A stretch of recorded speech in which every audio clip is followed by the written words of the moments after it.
Penerbangan rute Bandar Udara Maliko Saleh, Kabupaten Aceh Utara menuju Kuala Namu, Provinsi Sumatera Utara dinyatakan terhenti, menyusul diberlakukannya pemberlakuan pembatasan kegiatan masyarakat (PPKM) sejak 3 bulan lalu.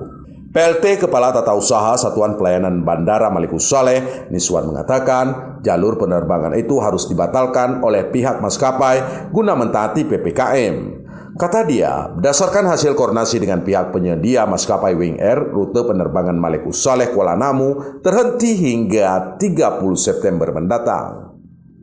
Ya kurang dari kuota sih, makanya mereka pun nggak boleh terbang kan. Paling 10, 15. Makanya kemarin langsung di sistemnya pun nggak dijual lagi tiketnya. Cancel. Pada nanti dibuka nggak cukup kuota kan repot lagi. Ia melanjutkan, semenjak diberlakukannya PPKM, animo masyarakat yang menggunakan jasa transportasi udara ini terus berkurang di Bandara Maliko Saleh. Ia berharap situasi pandemi COVID-19 segera berakhir agar aktivitas di bandara kembali normal seperti biasanya. Dari Kota Lusmawe, Erwin Jalaudin melaporkan untuk KBR.